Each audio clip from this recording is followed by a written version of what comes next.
Hello and welcome to the News Minute. This is In Public Interest. Joining me today is AIADMK's Deputy Secretary for Propaganda, Gautami Tadimalla. Ma'am, thank you so much for talking to us. We have a lot of issues to discuss with her regarding the elections, whether the AIADMK has played the role of an effective opposition, what are the key issues that are dominating this election. This election season, we stand with you, the people.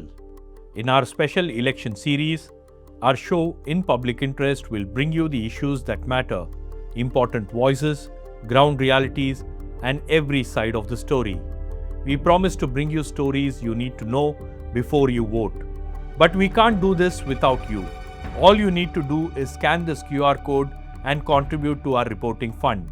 Because independent journalism matters now, during the most important event of democracy more than ever.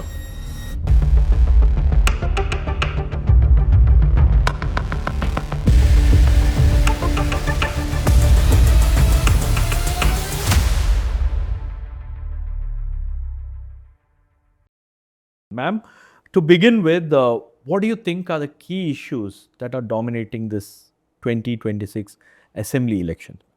First of all, thank you for having me on the show. It's a pleasure to speak with you. The issues dominating this election are very, very clear. It's up front and center. The whole question is government and governance is about safeguarding the welfare of the people. And I think in recent history, we have not seen a government that has so blatantly thrown that out of the window. Because today when you look at quality of life of the common man, right from your price points onwards to your security, to your job safety, to practically anything, including in some situations freedom to right of worship, or rather right to freedom of worship, everything has been become a casualty of this government. So it is right now it's a question of the Tamil Nadu people or the state itself is literally in the state of a critical care unit. It has to be salvaged, it has to be brought back from that edge of that precipice and has to be brought back to life literally.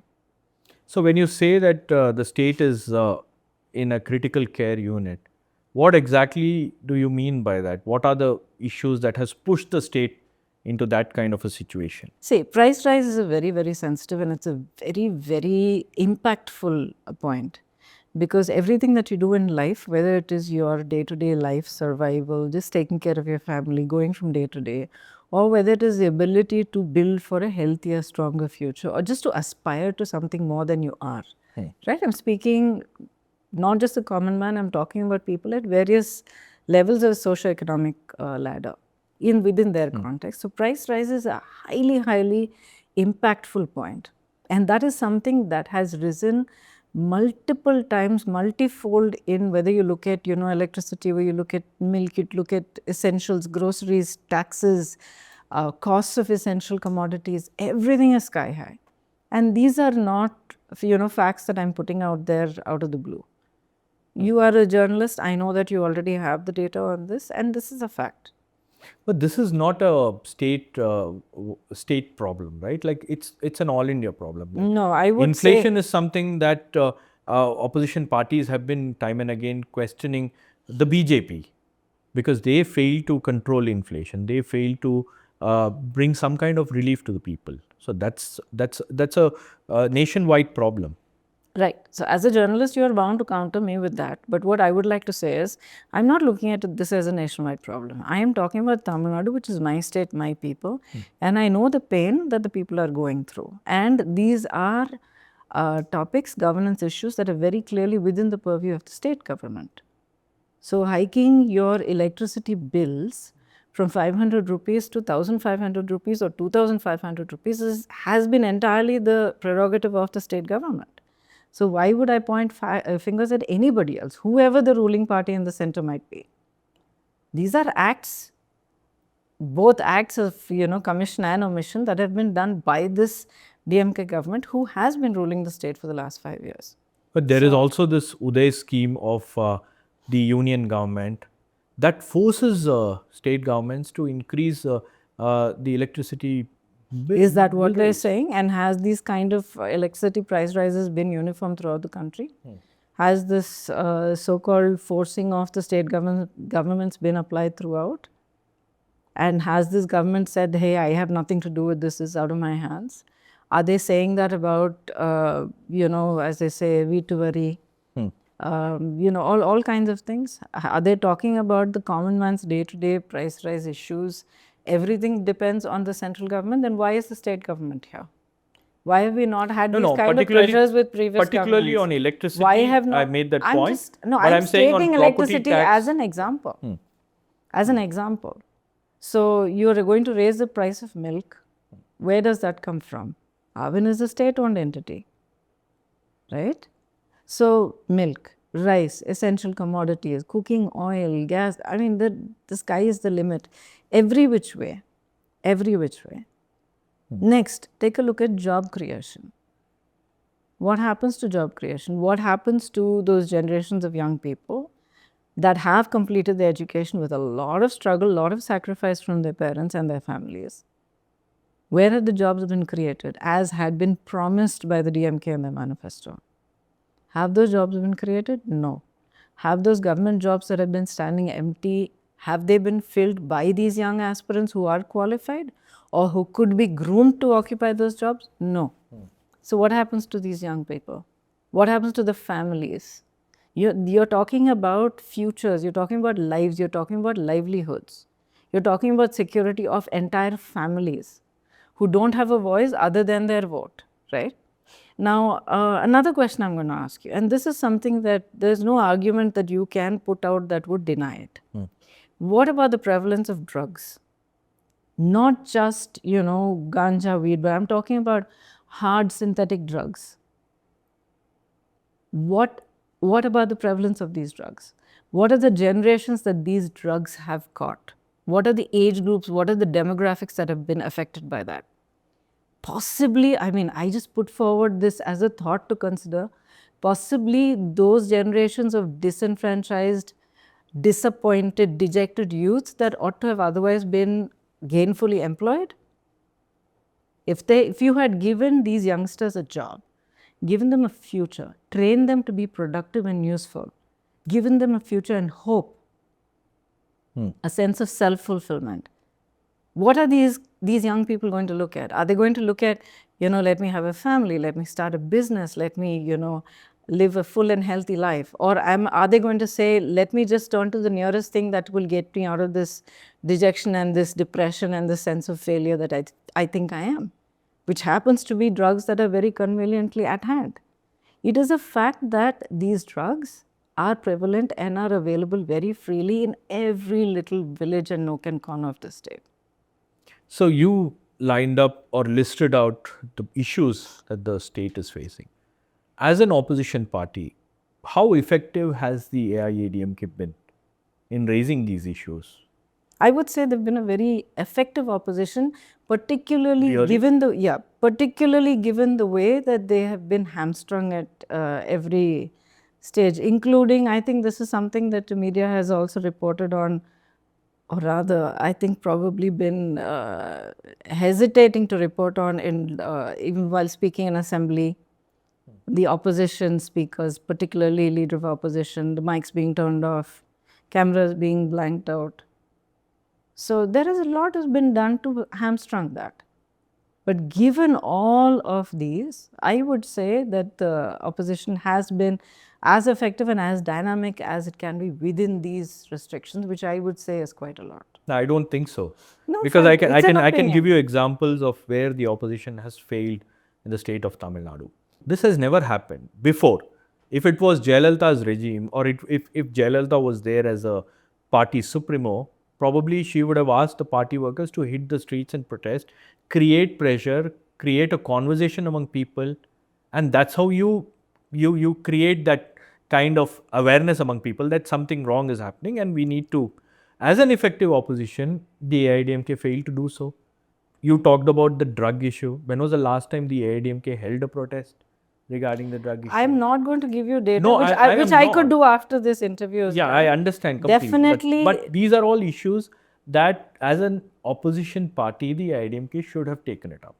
But why is that the AIADMK is shying away from raising these issues.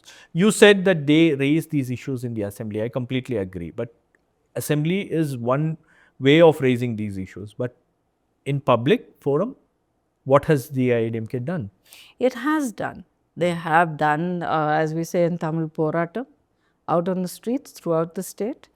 Another reason, I actually don't blame you for having this thought that, the party has not been doing what it should be doing, because very frankly, the media coverage has not been there. So unless it is something that can be a news that can be propagated by individual sources or just directly through social media, there has definitely been a bias in the media, particularly over the last, I would say the last 3 years, it's become very, very intensive. Which very aggressively and specifically has blanked out news of anything that the opposition has done, anything that has been proactive and anything that has been forceful, and anything that has the potential to be effective has been blanked out. Again, I am not going to blame or attribute responsibility in a way, because I know how difficult it is when your arms are being twisted and your back is against the wall and you have something against your neck. Yeah, media is also a human being. These are also entities. They also have to look at survival. So that's me putting myself in, the media shoes and understanding where they stand. Because I do know that there are a lot of balance, there are a lot of people and mindset and perspectives in the media again that are very indignant and very definitely not in tune with what is happening today. But a lot of them don't have a choice. So I'm not going to go into that, but I will say the opposition, AIADMK particularly, has been doing a lot, has been raising the voice, has been protesting violence against women, assaults against children. I need to talk to you about that. One sec. Yeah. So this is something among many others that we have been very, very vociferous about. Again, and I will tell you, the reason why you feel that it's not being done is because the media has definitely been doing its bit to blank it out.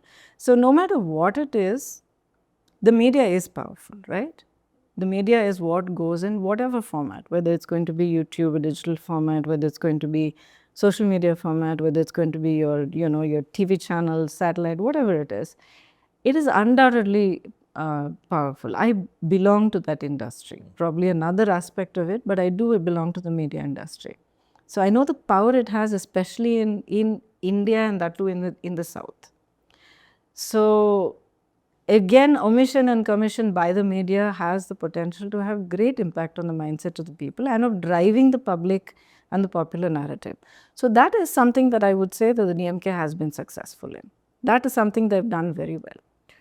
When DMK was in opposition, they would participate in every single protest. Yeah, they were given permission for those protests. I would ask you to. So I would ask you to get if the the number. opposition is No, I would out ask at the you street, to the media is obviously going to cover. I would so ask blaming you the to media go is very and get easy. the details of how many protests were given permission during the last AIADMK regime versus how many were given permission during this DMK regime. Simple. If you can just do that for me, maybe after this and talk about it later, that would be helpful. Okay. I can list out a couple of issues, like for example, the Marakanam illicit liquor deaths. This is the first time in 20 years we are looking at an issue where people are dying after consuming illicit liquor. And 1 year down the line, you have another tragedy that unfolded in Kallakurichi. What was the AIADMK's response? I agree that the opposition party leader, Mr. Edappadi Palaniswamy, visited that place. But after that, what exactly happened? How did the AIADMK apply pressure on the state government? So that is the process that I'm like, you go, you intervene in something, and after that you leave that part of it, and then you go about doing your own business. See, for the past 4.5 years of whatever it is, the AIADMK is mired in its own controversies, in its own internal bickering and the struggle. And what is there for the public? Like, you have been fighting among yourself. What is there for the public is the question that everybody wants to ask or wants to know. What has been the response? Okay, so first of all, this thing of AIADMK has been bickering among itself. I would definitely deny that narrative. That's again a very nice, very well done narrative that's again been put in place by DMK sponsored media. There is actually no bickering internally. The party is united. It stands behind the leader that they have elected and getting on with the job of doing what it should.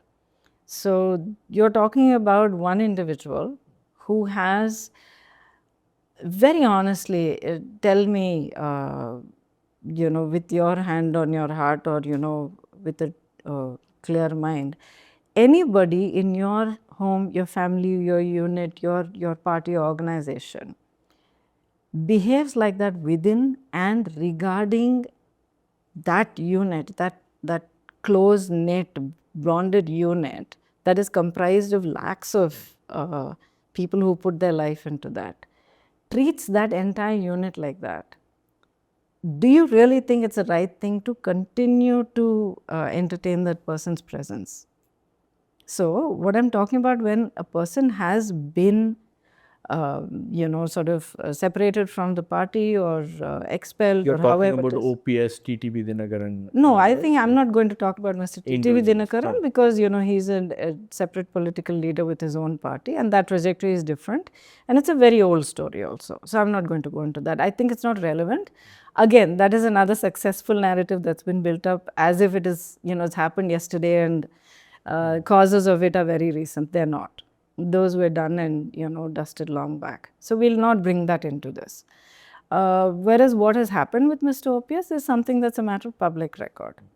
So a party like the AIADMK, which again, like the AIADMK, and I'm sure the DMK as well, it's a very emotional connect that every party member has to the core party, to the leaders, to the ideology, right, to the entire entity of the party in itself.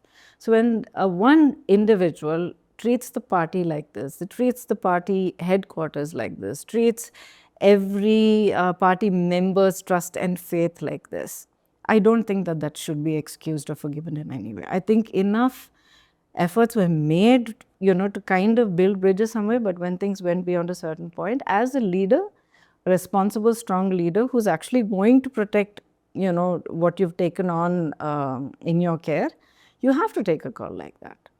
I think anybody responsible and looking straight ahead would do that. So now things have come to a... So I'm talking, so we'll talk about, this so-called bickering internally. So there hasn't been. This has been something that's been created externally in an effort to divert attention or distract energy of, party leaders and, others within the party from actually looking inwards and focusing on what should be done. That to a certain extent, DMK cultivated or directed media has been a little bit successful in getting people to put energy into saying, no, that's not the fact.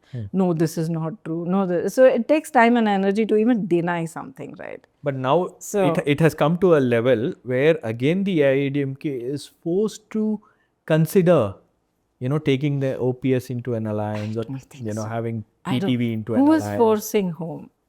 The BJP? The BJP wants OPS into an alliance. Have you been at that table for that discussion? Because all I know is my party leader that's what saying... it looks like. No, that's what I'm saying. Perceptions are created by those that hold the cameras and the mics.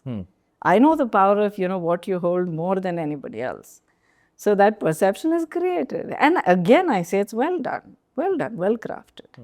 But what is the only thing that's relevant and what you should be focusing on, anybody should be focusing on, is that the leader of my party has consistently from the beginning shut the door on that.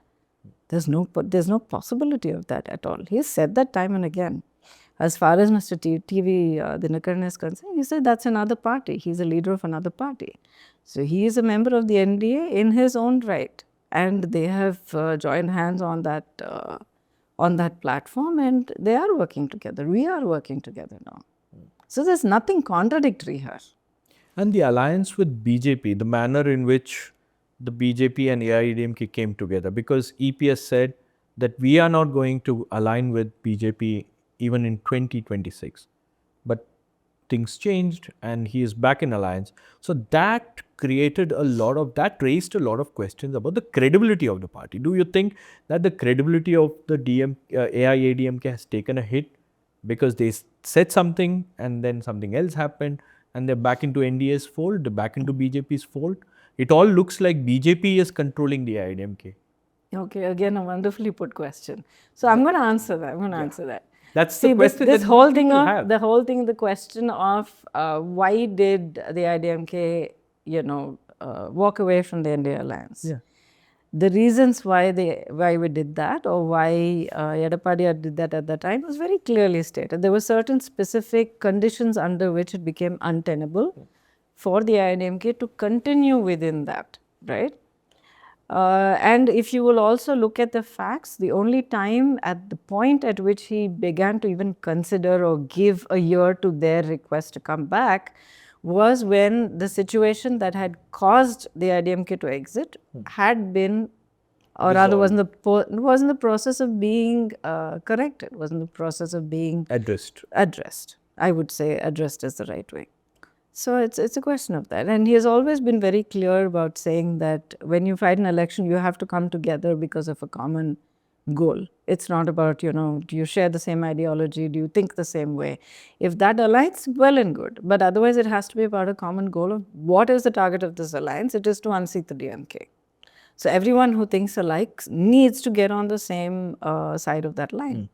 It's simple, practical politics. But it looks like the BJP is trying to control or dictate terms to the AIADMK. Though AIADMK is leading the alliance in Tamil Nadu, but it's the BJP that is operating from behind the scenes, or the BJP that is dictating terms to the AIADMK. How would you say it is based on what? The entire Maduranthangam meeting, it looked like it was a BJP platform on which AIADMK and other leaders were brought together. So it looked like a forced alliance. So, okay. Is the AIADMK-BJP alliance a forced alliance, as the Chief Minister has also called it a blackmail alliance? Chief Minister has a lot of these catchy phrases. I think they're all written up and put into a database and trotted out at the right time. So we'll not talk about those.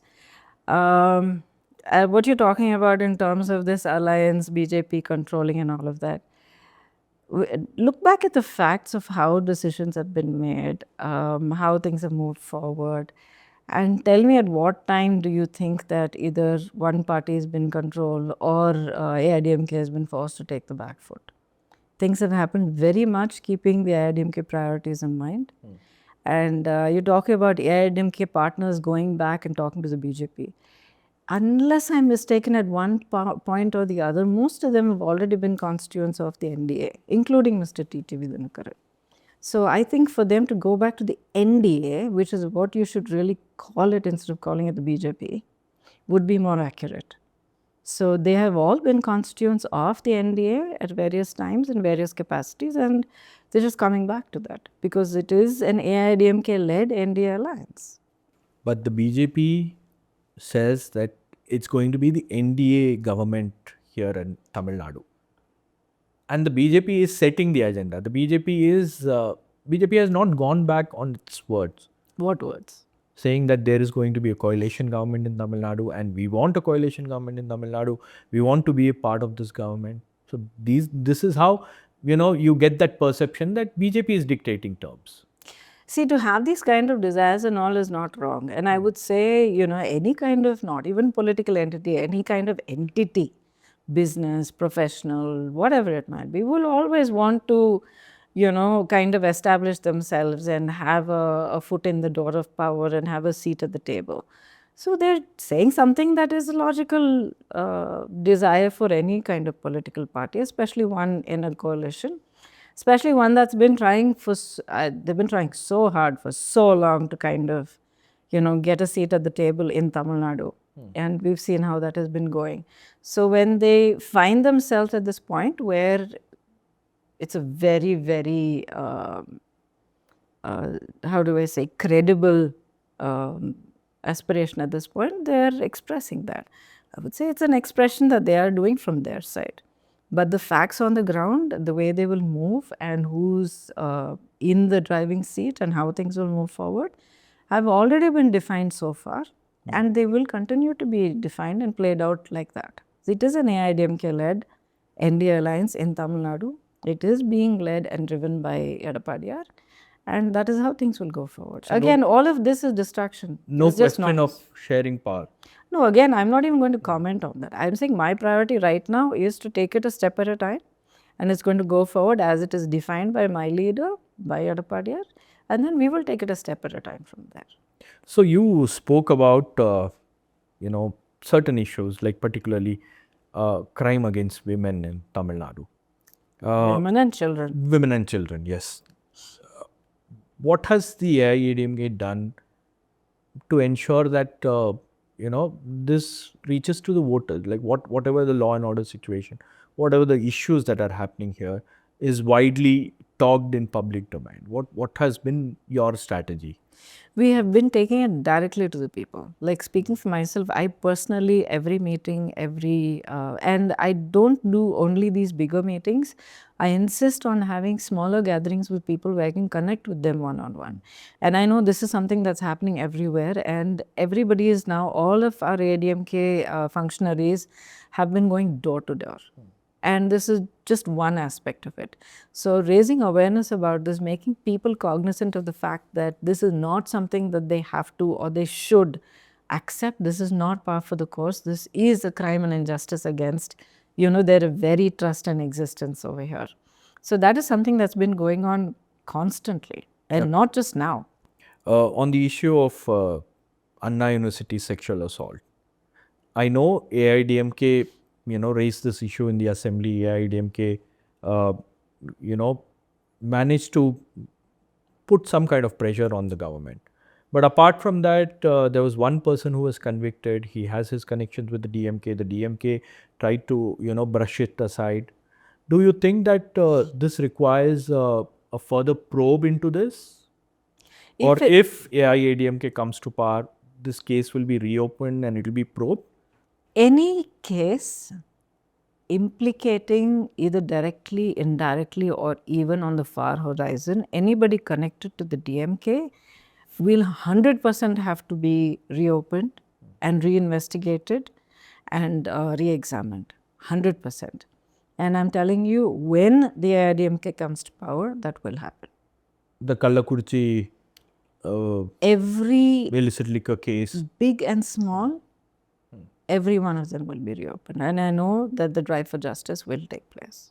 But why hasn't this become a political issue? Why It has been. I'll tell you another thing. No, I'll tell you another thing. The tragedy of this, especially when you ask me this, and I think back over that, because every answer that I give you, it is a thoughtful one.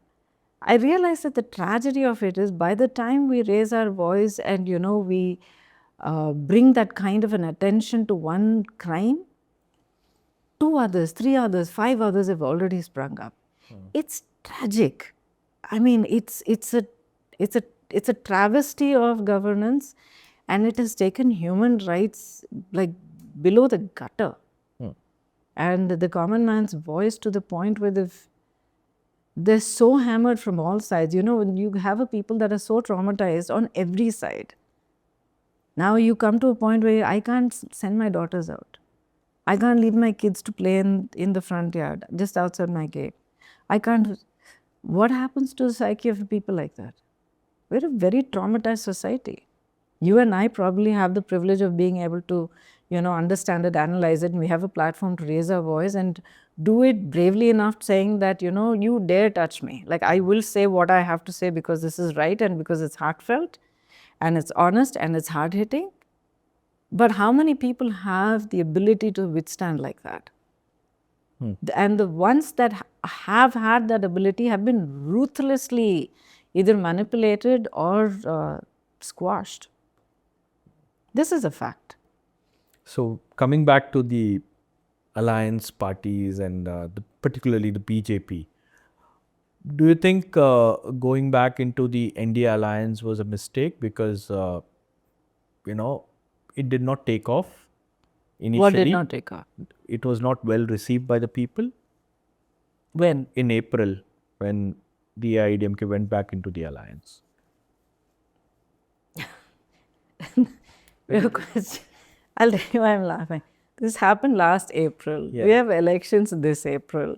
And that is something that had happened at a time when the entire state is so traumatized by so many issues. So as a journalist, I'm going to ask you, what were the issues that the state and the common man was grappling with at that time? A lot of issues, yes. So to say that the people of Tamil Nadu didn't get excited and throw a party because, AIADMK has even your own party workers were not so excited. That's what I'm saying. That's what I'm saying. There is some amount of resentment within. There is a state. No, there is a state of trauma that either the party workers or the common people have been subjected to in various contexts. That's undeniable. Nobody will be able to say that the past 5 years has been a golden period of peace and prosperity in Tamil Nadu. Very, very, very far from that. So when that is the case and you're running from pillar to post morning to night, just worrying about survival on various aspects, whether it's your political survival or your practical survival, your financial survival, your just safety, protecting your family. So this to say that at that time a political alliance that was re-established is something that people didn't throw a party about is completely not the point. It's not the context at all. It's how have things been progressing? How have things been carrying forward? How are we getting together, gearing up to face the elections? How are we integrating on ground to fight together, bring the voter out to the booth? How do we reach a common agenda across? So that is something that is going to now come into play from this month on. Okay. So the alliance happened in April last year. So how many meetings or how many protests, how many joint events were organized? I'm not even going to go. I'm sorry for never happened on ground. I'm sorry. I'm not. I'm going to interrupt you. I apologize for that. But I'm saying that's not the point. That's not the point. Any alliance or anything will take its own time to come to a logical time to come to a stage of fruition where it is going to, engage in these kind of activities. Till then, every party has been continuing its own activities, its own protests, its own carrying out its own responsibilities. I think that's what counts, and that's what the AIADMK has been doing most emphatically. So you talked about. I can't speak of the other parties, but I can definitely assure for the party. So you talked about a common agenda. So what is the common agenda that AIADMK has for the entire India alliance, which includes the BJP? I will say, if you want to look at one single point agenda, it is to make sure that the DMK is completely ousted. The rest of it, in terms of a common agenda, whether it's a manifesto or whatever, will be now released. As I said, within the next, from this month onwards, all of that will. The one troubling question about the BJP is their politics, their communal politics. How is the AIADMK okay with it? What happened in Tirupurgundram? I think that is something you need to possibly ask a panel where you have a BJP person also there, because if you were to put this question to them, then they would have a different perspective to it. But is AIADMK okay with it? The kind of communal AIADMK has always that been, the BJP is involved AIADMK has always been intensely secular, completely from the roots. And I think the response at that time, how it was, to whatever degree it was, has been there. So I'm not, at this point, not going to get mired into the activities or the actions of another party, another political party. But I will just say the AIADMK has, right from its inception, in its DNA, it's an intensely secular party. So a secular party joining hands with a party that has a communal agenda. Again, I will come back to what Edappadi has said. That is, it is a some common, sort of a contradiction. No, it is a common agenda for anti-DMK forces to come together, right? It is that kind of a political goal that has brought all of these parties together. But in public perception, whatever the AIADMK does is being viewed in a different manner. But whatever the BJP, the union government does, is being viewed with some sort of suspicion here in the state. Yeah, that suspicion has been something that has been well cultivated again over a long time. Why do you think so? Like there have been various reasons for that. You said cultivated. I am not going to get into any BJP related. You said cultivated. I am not a member of the party. I am not a spokesperson of that party. No. I'm I in no way arrogate myself to see. If we were going to have a conversation, just you and me sitting and chatting, even on camera, I'm fine with it. But when you've introduced me as an office bearer of the AIADMK, I will not speak about the acts or motivations of another party. Okay, let's take it very simple. We are going to face elections in another 2 months or so, and there is a budget that has come up, and we got nothing for the state of Tamil Nadu. Kerala, another poll-bound state, has got nothing. That means if you don't vote for us, we won't give you anything. That's the kind of attitude that we are seeing, we are looking at with this budget. I think that's a little bit short-sighted, that, this perspective that you put. You can punish a people for seemingly having done something after the act. So to preemptively punish an entire state for an election that has not yet happened, I think is remarkably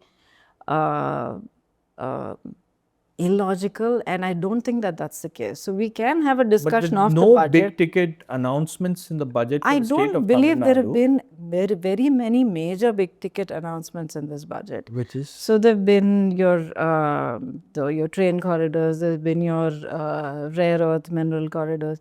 So all of these things have been done, and Tamil Nadu has definitely been a beneficiary of that as per the announcement.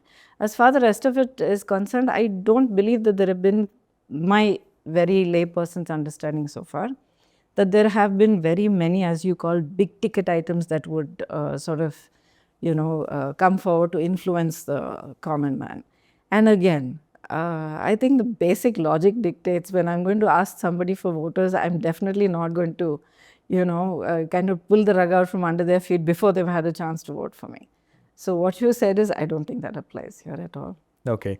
Moving on from this, I want to draw your attention towards how this 2026 election landscape has changed with the arrival of actor turned politician Vijay with his Tamilaga Vettri Kazhagam. Do you see him as a threat? Does AIADMK see him as a threat? I don't think there's a question of a threat at all in this. Has this person come in and has an impact on the average voter psyche, especially a particular demographic? Undoubtedly. But then you have to also look at where that line will get drawn between a fan and a voter. This is a fact. It's a reality. This is something that can be judged only after we go to the polls and we have a count. So up until then, it's a lot of really wonderful headlines. There's a lot to talk about. There's a lot for social media to go nuts about. So there's a lot of hype about this. Am I saying, is this an insignificant hype? No, definitely not, because he's a huge star. And especially in a state like Tamil Nadu, where we love our, film personalities so much, and especially somebody who's got such a bond with, young people, definitely there is going to be that sort of a connect, and, his words are going to have an impact and a repercussion. But what that is will depend, I think, entirely on how he chooses to go forward from this. This is the last critical, the home run, as you say. So during this last lap, how he takes it forward, because over the last 2 years, what he's been doing, what the party has been doing, actions and, all those other things have been, I think, discussed threadbare in the media and by the common man. So going forward in the next 2 to 3 months, we'll see exactly what it is he's bringing to the table as a political leader, as a political party, and then how the people would actually connect with that. Do you think the AIADMK made a mistake by not criticizing Vijay for the past 2 years? You have just started doing it now. Yeah, I don't think so, because for the past 2 years, what has there been to even make a comment about? Do you understand? Has he really put himself out there? Has he, met the press? Has he, made his policies and his thoughts and his, has been doing that on a regular basis? So that kind of interaction for anybody to have an opinion or to make a statement on has simply not arisen. There's literally been nothing there to talk about or to express an opinion on. But the General Secretary was making statements during his campaigns that Pullayar Sulipotache, there is going to be a big political party that is going to join forces with us. So when you make those kind of statements, keeping TVK in mind, then which means that the AIADMK has somewhere miscalculated this entire thing? I don't think so, because at that moment, I believe that was a very spontaneous comment that came out during that public address. After Karur started. No, that was at that, I wouldn't say before and after, I would say during that particular meeting, It was a spontaneous statement, and again, this thing of a very big party or significant party joining hands.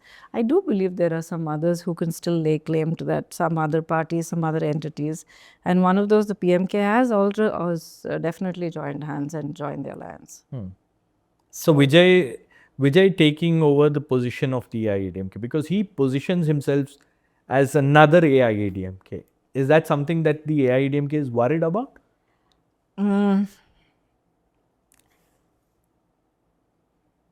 When one is seeking to enter into a new arena, right, it is very natural that one will have their heroes or their icons or their whoever that they benchmark themselves against. So there are two ways of having those benchmarks guide your path. They can be your inspiration, or you can straight away reach out and say, that's mine. But the thing is, the AIADMK is not a party that was born yesterday. We're in our 54th year. The genesis of our party was through an intensely pro-people movement that was started by one of the greatest stalwarts film stars, which our state definitely has not seen since then to that magnitude, after having himself been in politics for many, many years. That was not a whim and a fancy that MJR came forward and started the party. He was intensely political, he was intensely a people's politician, very directly one among the people. He literally got down and walked with the people. And out of which, and a very personal conviction that this is what I need to do to serve the needs of the people better, is what the AIADMK was born out of, which was taken forward by Amma. Very pro-people, very pro-women, very pro-child rights, very pro-agriculture, which was again continued by Edapadiyar. So this is a party that has a lineage that goes back decades.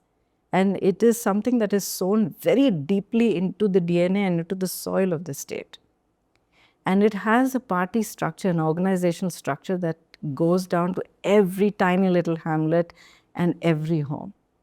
So to suddenly say, I am so-and-so, or I, have so-and-so, is something that I will say is probably an aspiration. So that's all. You don't see him as a threat. You don't see him as a contender. AIADMK belongs only to the AIADMK cadre. MJR is the AIADMK. The AIADMK is MJR. Same. Amma belongs to AIADMK and AIADMK is Amma. There's no way anybody from anywhere, especially from a completely unconnected genesis, can ever lay claim to that. I mean, it's not logical. It's, as I said, it's an aspiration. And I appreciate the fact that he has picked very admirable heroes to fix that aspiration on. So the film industry has been dominating the political landscape of Tamil Nadu for quite some time. Do you think that... Small correction. I would say certain individuals from the film industry. The film industry itself is a very sad victim of this particular regime. So I don't think the film industry has any dum left in it to be part of any sort of political landscape. Now I want to come to you for that. Yeah. But don't you think that domination is still going to be there? Like that impact is still going to be there in this election? A star like Vijay entering politics?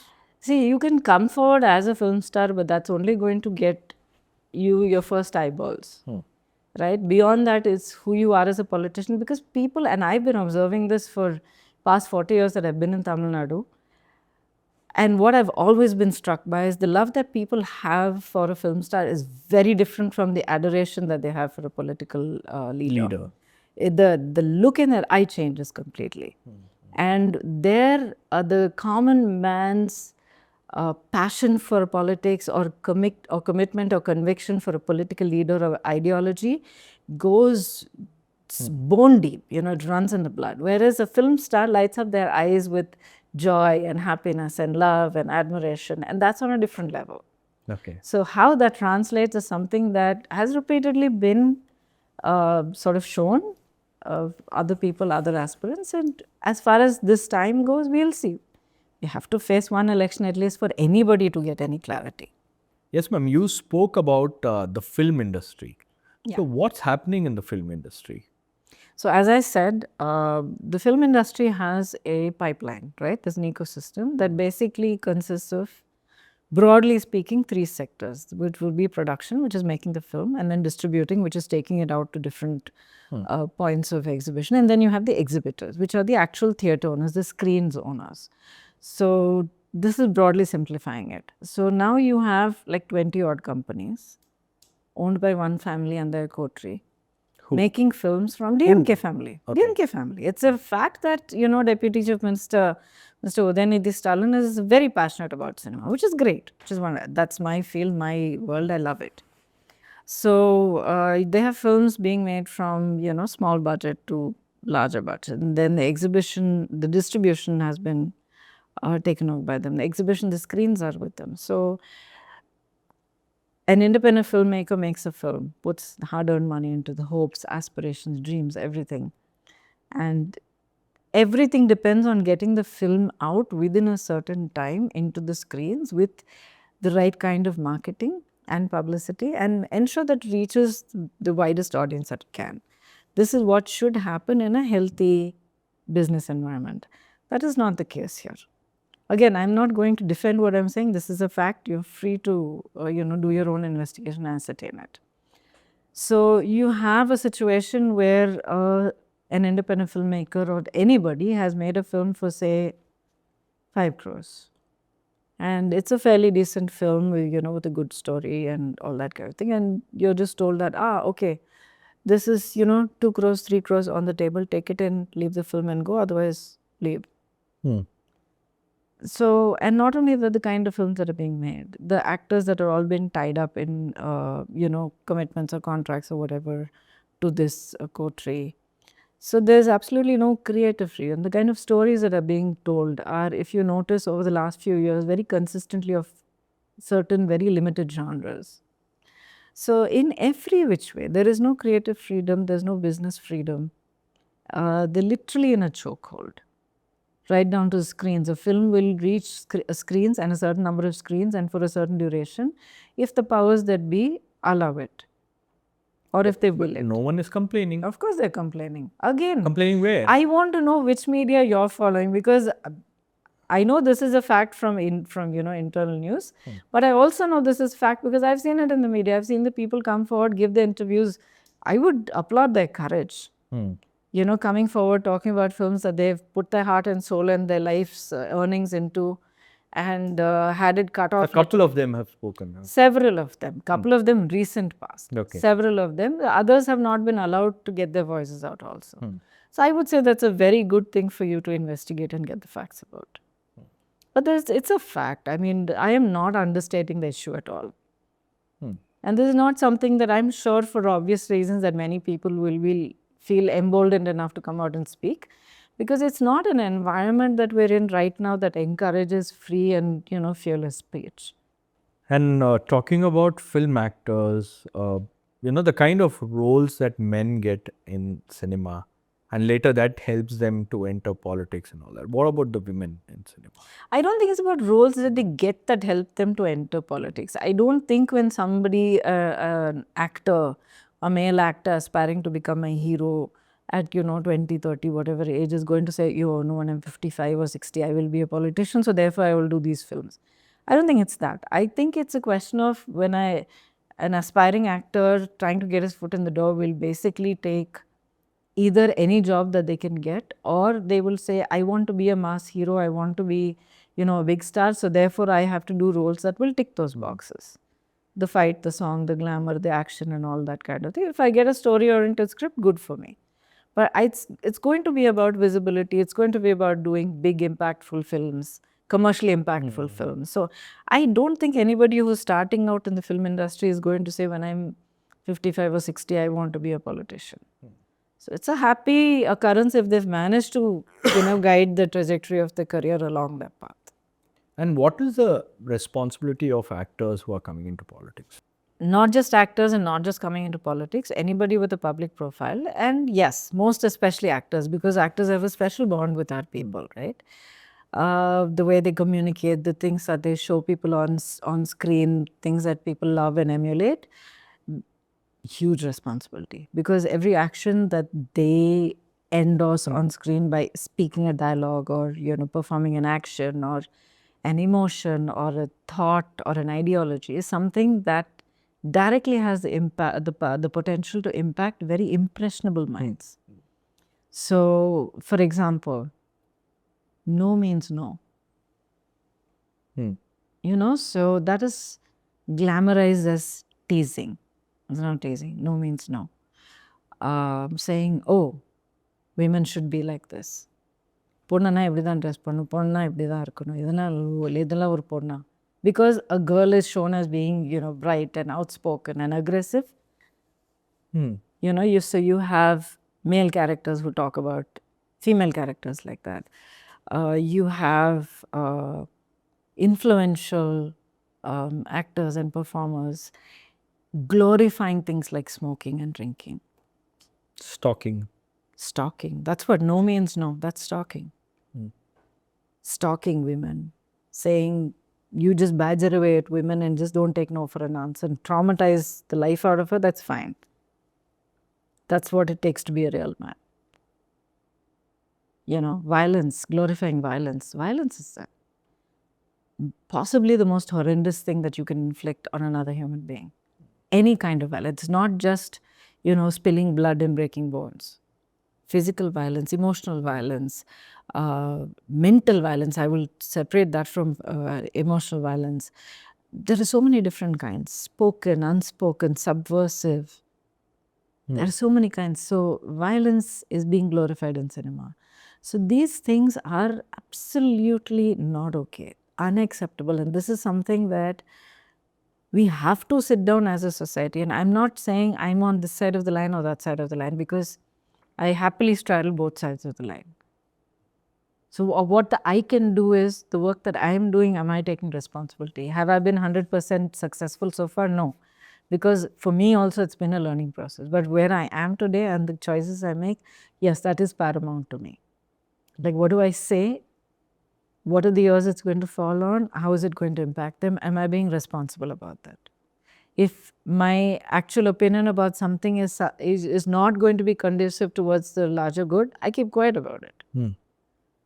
So this is a responsibility definitely that film people have, but especially anybody with the public field. And today, with social media and influencers, blowing up like that, so many of them, every one of them has a tremendous responsibility to maintain harmony and healthy mental practices, mental health practices, relationships, outlooks towards people. Tremendous responsibility. It cannot be overstated enough. So there's one fundamental fact, I think somewhere that's gone lost in the mists of time and in the trauma of day-to-day life in society. What is the point of politics? What is the point of an election? What is the point of governance, right? It's not about power. It's about earning the privilege to take care of the people, to safeguard the people's rights. So somewhere this has to be brought back up front and center. It has to be about working for the people, which is what is promised in every manifesto, right? But that is something that what I would like to request the media to hold, especially those governing, beholden to that. Hold them accountable for that. It's not about somebody being in power, especially not dynastically. This is not something that can be inherited and, passed on from generation to generation simply because you have the bloodline or the DNA. I'm not saying that, your next generation should not come into politics if you're already political, but that is something that has to be earned. Because every act, every word, every even thought that is uttered by a politician on a political platform impacts directly lives of innocent common people. Yeah. So I really would like to see this coming up front and center, where every politician is reminded about this and held accountable. More than that, I want the people to be reminded of it. That's the job of the media. That's what we. I want to see you do it. Organizations I want like to see you do Newsminute that. and News Laundry. But I want you to That's what we do. specifically spend this kind of time talking about that. Because it's not about ripping one party against the other or, like trying to trip one up against the other. It's not about that. Do that, because I understand you have to do that and it is a part of the narrative, but that has to be discussed. But I'm saying over and above everything, this is the foundation on which this entire process is built. It's about the rights of the people and about protecting and safeguarding that.